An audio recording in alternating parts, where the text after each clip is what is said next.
আমার কথাটা তাহলে সত্যি হয়ে গেল। কি কথা? আপনার তার আগে আমি বলি যে আমেরিকার পেন্টাগন থেকে মধ্যরাতে সেনা প্রধানের কাছে একটা কল আসে যে আপনি যদি বাংলাদেশের সার্বভৌমত্ব এবং বাংলাদেশের যদি ল অ্যান্ড অর্ডার আপনি ফিরিয়ে না আনতে পারেন, তাহলে আমেরিকা থেকে কিংবা জাতিসংঘ থেকে আমরা সেনা পাঠাবো বাংলাদেশে রক্ষা করার জন্য। আমাদের সেনাপ্রধান জেনারেল ওয়াকারুজ্জামানের গেল 3 থেকে 4 দিন আগে একটা বক্তব্যকে কেন্দ্র করে মোটামুটি বিশ্ব মিডিয়ায়, বিশেষ করে ভারত, পাকিস্তান সহ বিভিন্ন জায়গায় বেশ কিছু প্রতিক্রিয়া হয়েছে। যে তিনি বলছেন যে স্বাধীনতা এবং সার্বভৌমত্ব হুমকির মধ্যে পড়তে পারে। মহা গ্যাঞ্জাম লেগে গেছে। এই গ্যাঞ্জাম সমাজে থামবে না। ব্যক্তিত্বের লড়াই, ব্যক্তিত্ব নিয়ে টান দিছে তোরা। ব্যক্তিত্বের লড়াই কিন্তু সাংঘাতিক লড়াই হয় ভাই। আসসালামু আলাইকুম ওয়া রাহমাতুল্লাহ। দর্শক, দূর দূরান্ত দেশ ও দেশের বাইরে যে যেখান থেকে এই মুহূর্তে আমাদের এই ভিডিওটি দেখছেন তাদেরকে শুধু অনুরোধ করব ভিডিওটি শুরু থেকে শেষ পর্যন্ত দেখবেন। দর্শক, আরেকটি চাঞ্চল্যকর তথ্য ভিত্তিক সংবাদে আপনাদেরকে স্বাগত জানাচ্ছি। দর্শক, আপনারা ইতিমধ্যে ভিডিওর শিরোনাম দেখে বুঝতে পারছেন আজকের এই ভিডিওটি কতটা গুরুত্বপূর্ণ হতে যাচ্ছে। প্রিয় দর্শক বন্ধুরা, আমি আগেই বলেছিলাম যে সমন্বয়কদের নতুন এই দল বেশি দিন টিকবে না। দেখুন, মাত্র কয়েকদিন যেতে না যেতেই তাদের দলের মধ্যে ফাটল শুরু হয়েছে। অন্যদিকে বিএনপি ও জামাতকে ঘিরে রাজনৈতিক প্রাঙ্গণে থমথমে পরিবেশ বিরাজ করছে। এবার এই দুই দলকে নিয়ে মুখ খুললেন অন্তর্বর্তীকালীন সরকার ডক্টর মোহাম্মদ ইউনূস। তো দর্শক, চলুন এবারে আমরা দেখে আসি এ দুই দলকে নিয়ে কি বললেন তিনি। চলুন এবারে আমরা বিস্তারিত দেখার জন্য টিভি স্ক্রিনের পর্দায় চলে যাই। আসসালামু আলাইকুম ওয়া রাহমাতুল্লাহি ওয়া বারাকাতুহু। যে যেখান থেকে এই ভিডিওটি দেখতেছেন সবাইকে জানাই মনের অন্তঃস্থল থেকে ভালোবাসা ও অভিনন্দন। আমার কথাটা তাহলে সত্যি হয়ে গেল। কি কথা? আপনার তার আগে আমি বলি যে আমেরিকার পেন্টাগন থেকে মধ্যরাতে সেনা প্রধানের কাছে একটা কল আসে যে আপনি যদি বাংলাদেশের সার্বভৌমত্ব এবং বাংলাদেশের যদি ল অ্যান্ড অর্ডার আপনি ফিরিয়ে না আনতে পারেন, তাহলে আমেরিকা থেকে কিংবা জাতিসংঘ থেকে আমরা সেনা পাঠাবো বাংলাদেশে রক্ষা করার জন্য। আমি একটা কথা বলছিলাম যে এই সেনা প্রধান তিনি যদি বাংলাদেশের সার্বভৌমত্ব এবং বাংলাদেশে তিনি যদি শান্তি বজায় না রাখতে পারে, তাহলে ভাই বহির্বিশ্বে থেকে একের পর এক কিন্তু চাপ সৃষ্টি করবে। আর এটার জন্য কিংবা এই চাপকে মোকাবেলা করার সক্ষমতা আমাদের আছে। এটার জন্যই আপনার গত 3 থেকে 4 দিন আগে হবে, একটু বেশি হবে মনে হয়, তাই না? তখন কিন্তু সেনা প্রধান বারবার বলে যে বাংলাদেশের সার্বভৌমত্ব এবং আমাদের মাত্র 30,000 সৈনিক আমরা কিভাবে কন্ট্রোল করব, এবং বাংলাদেশে যে জঙ্গিবাদী হামলা প্রতিনিয়ত হচ্ছে, সংখ্যালঘুদের উপরে যে প্রতিনিয়ত হামলা হচ্ছে, এটাকে আপনি যদি নিয়ন্ত্রণে না আনতে পারেন, তাহলে আমেরিকা থেকে আমরা সেনা পাঠাতে বাধ্য হব এবং আপনার কিংবা আপনার সেনাদেরকে আমরা বাংলাদেশে যে একদম দীর্ঘ লং টাইম একটা স্যাংশন মেরে দেওয়া হবে মধ্যরাতে ফোন আপনার আমেরিকার কি পেন্টাগন থেকে। এর জন্যই সেনা প্রধান বারবার তিনি একই কথা বলছেন যে বাংলাদেশের সার্বভৌমত্ব আমাদেরকে রক্ষা করতে হবে। কেন আমেরিকা থেকে যে মধ্যরাতে আপনার কাছে কল আসছে যে আপনি যদি ল অ্যান্ড অর্ডার ফিরিয়ে না আনতে পারেন, তাহলে আমেরিকা থেকে বাংলাদেশে সেনা পাঠাবো? কেন আপনার কি সক্ষমতা নাই? আপনার কি সক্ষমতা নাই? আপনি কি ল অ্যান্ড অর্ডার ফিরিয়ে আনবেন? আপনাকে পদত্যাগ করার জন্য মধ্যরাতে এই ডক্টর ইউনূস, সুদখোর ইউনূস আপনাকে মনে করেন ডেকে নিয়ে যায় রিজাইন করার জন্য, আর আপনি আনবেন ল অ্যান্ড অর্ডার ফিরে? আর যদি একবার আমেরিকা থেকে সৈন্য আসে, তাহলে এটা কি আমাদের বাংলাদেশের জন্য খুব ভালো কিছু আনবে? অনেক সুনাম বয়ে আনবে? বলেন। তাহলে আমরা বাংলাদেশ কিংবা শেখ মুজিবুর রহমান, প্রেসিডেন্ট শহীদ জিয়া যে বীর মুক্তিযোদ্ধা আছে এবং বঙ্গবন্ধু শেখ মুজিবুর রহমান, তিনি যে দেশটাকে স্বাধীন করে দিয়ে গেছে, আলহামদুলিল্লাহ, এই স্বাধীন দেশটা রইল কোথায়? স্বাধীন দেশটা রইল কোথায়? স্বাধীন দেশের সার্বভৌমত্বটা আপনি রক্ষা করলেন কোথায়? আপনি তো দেশের সেনাপ্রধান। আমেরিকার পেন্টাগন থেকে মধ্যরাতে আপনার কাছে ফোন আসে। আমি দর্শক বন্ধু, আমি আপনাদেরকে বলতেছি, ভাবতে পারেন আপনারা যে আমাদের বাংলাদেশটা বর্তমান কোথায় আছে?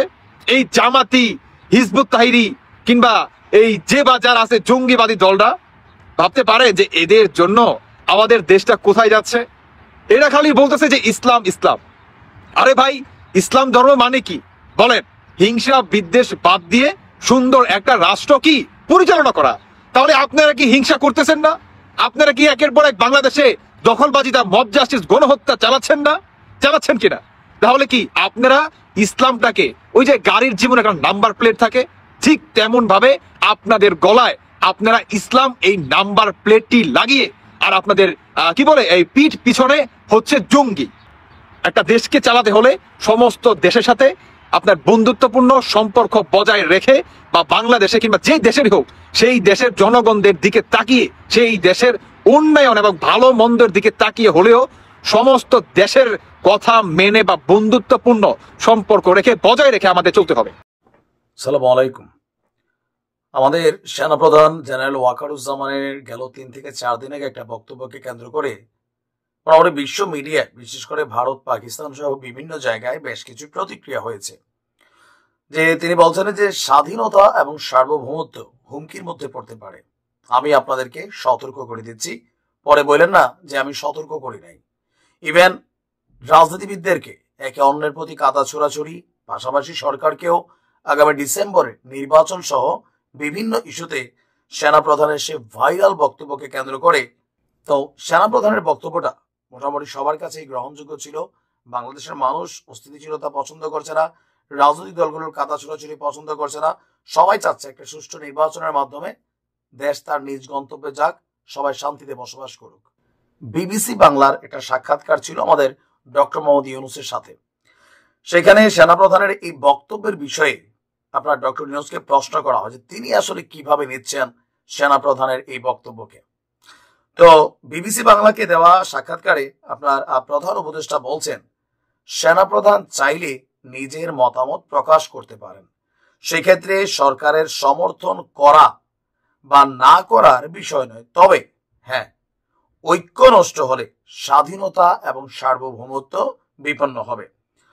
আর তার বক্তব্যের মধ্যে ছিল শেখ হাসিনাকে বেসিস করেই তিনি এখানে আবারও কাউন্টার করেছেন যে একটি পলাতক দল এবং তাদের নেতৃত্ব দেশ ছেড়ে পালিয়ে গেছে। দেশ ছেড়ে পালিয়ে গেলেও বাংলাদেশকে তারা এখনো অস্থিতিশীল করতে চায়, আর সেই অস্থিতিশীলতার লক্ষ্যে নানাভাবে তারা সর্বাত্মক আপনার চেষ্টা চালাচ্ছে।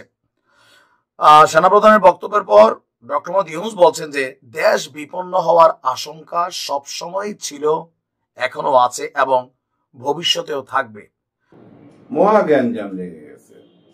এই গ্যাঞ্জাম সহজে থামবে না। ব্যক্তিত্বের লড়াই, এখানে ব্যক্তিত্ব নিয়ে টান দিছে তো। আর ব্যক্তিত্বের লড়াই কিন্তু সাংঘাতিক লড়াই হয় ভাই।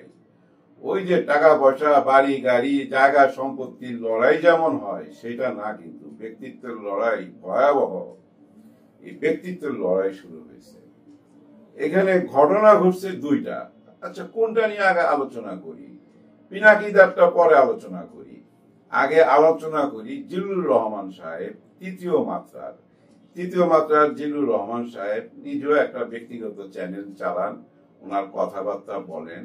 উনি যখন কথা বলেন, অনেক সাবজেক্ট নিয়ে কথা বলেন, অনেক বড় মাপের সাংবাদিক, বলতেই পারেন, কোনো অসুবিধা নাই। কিন্তু এবার একটা কথা বলছেন উনি, কথাটা হাসনাত আব্দুল্লাহকে নিয়ে। হ্যাঁ, হাসনাত আব্দুল্লাহকে নিয়ে উনি নাম নেন নাই।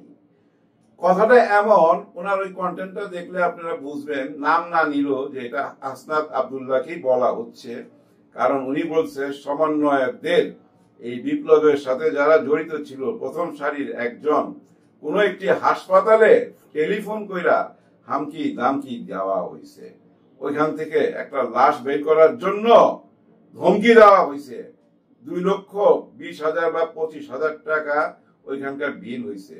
দর্শক, আপনাদেরকে অসংখ্য ধন্যবাদ এতক্ষণ পর্যন্ত আমাদের সাথে থাকার জন্য। আপনারা দেখছিলেন এই মুহূর্তে আমাদের হাতে থাকা আজকের সবচাইতে আলোচিত, সমালোচিত এবং সর্বশেষ আপডেট সংবাদগুলো। প্রিয় দর্শক বন্ধুরা, আপনারা জানেন যে আমরা বর্তমান সময়ের সাথে আপডেট থেকে বাংলাদেশের রাজনৈতিক ভাইরাল সংবাদ প্রেক্ষাপট থেকে ঘটনা বিচার বিশ্লেষণ করে বর্তমান সময়ের গুরুত্বপূর্ণ সংবাদগুলি খুঁজে বের করে তারপরে একসাথে এক ভিডিওর মধ্যে আপনাদের সুবিধার জন্য প্রচার করে থাকি, যাতে করে দর্শক বন্ধুরা আপনাদের ভাইরাল ও আলোচিত সংবাদগুলি জানতে আপনাদের কোনো খোঁজাখুঁজির ঝামেলা না করতে হয়। সেই সাথে আপনারাও বর্তমান সময়ের সাথে আপডেট থেকে বাংলাদেশের রাজনৈতিক বর্তমান অবস্থা কেমন চলছে পরিষ্কার ও সুন্দরভাবে জানতে পারেন। তো দর্শক, পরিশেষে ভিডিও সম্পর্কে আপনার যদি কোনো মতামত থাকে তাহলে লিখতে পারেন আমাদের এই ভিডিওর কমেন্ট বক্সে, অথবা যদি কোনো কমেন্ট না থাকে তাহলে আপনারা নির্বিঘ্নে এই রমজান মাসে আলহামদুলিল্লাহ লিখে যেতে পারেন। তো দর্শক, পরিশেষে আপনাদের কাছে শুধুমাত্র অনুরোধ করব, আমাদের এই চ্যানেলটা যদি ভালো লাগে তাহলে প্লিজ সাবস্ক্রাইব করবেন।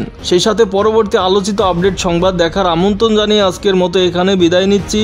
সবাই ভালো থাকবেন, সুস্থ থাকবেন। আল্লাহ হাফেজ।